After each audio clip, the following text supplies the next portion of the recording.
Fuel cells are often seen as an alternative to conventional batteries. Both use electricity, but there are a few key differences that you need to be aware of. Chemicals in rechargeable batteries will degrade and hold less and less energy, and so will need to be disposed of.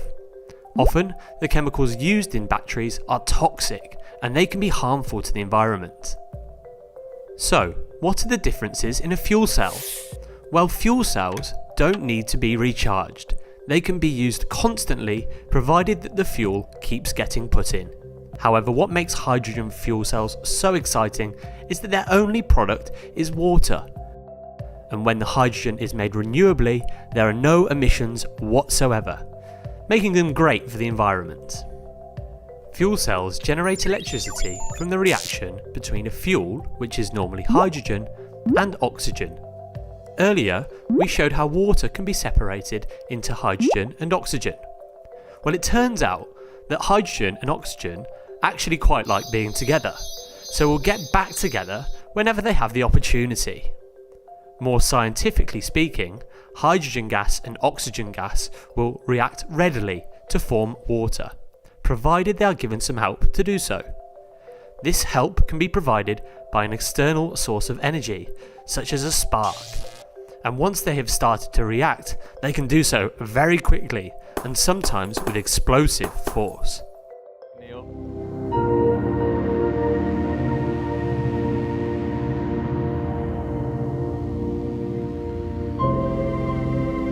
In a fuel cell, however, the hydrogen and oxygen molecules are kept separate from each other, so they cannot react explosively.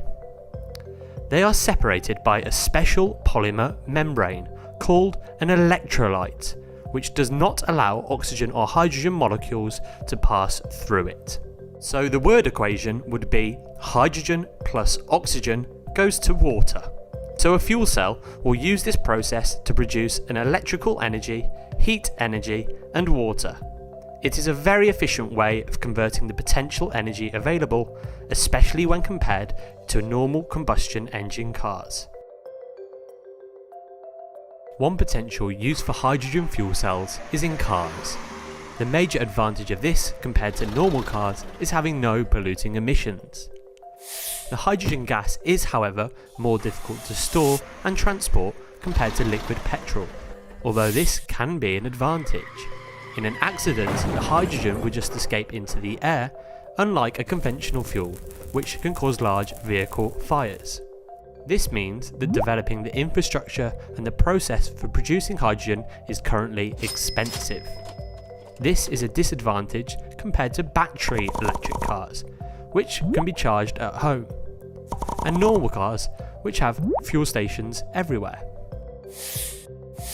Hydrogen cars can, however, be refueled more quickly than battery electric cars, in around 5 minutes compared to several hours to recharge a battery car using standard chargers. Batteries hold very little energy compared to a hydrogen tank and a fuel cell system.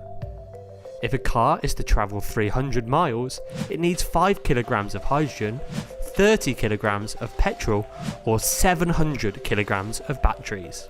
For larger vehicles and long ranges, it becomes impractical for the vehicle to carry the batteries it needs. Fuel cells have other uses too. They have a history of providing electricity in rockets and have the bonus of producing water for the astronauts. They have also been developed for uses in homes to produce heat and power, in buses and in trains, and in the future could potentially have many more technical applications to help our fight against climate change.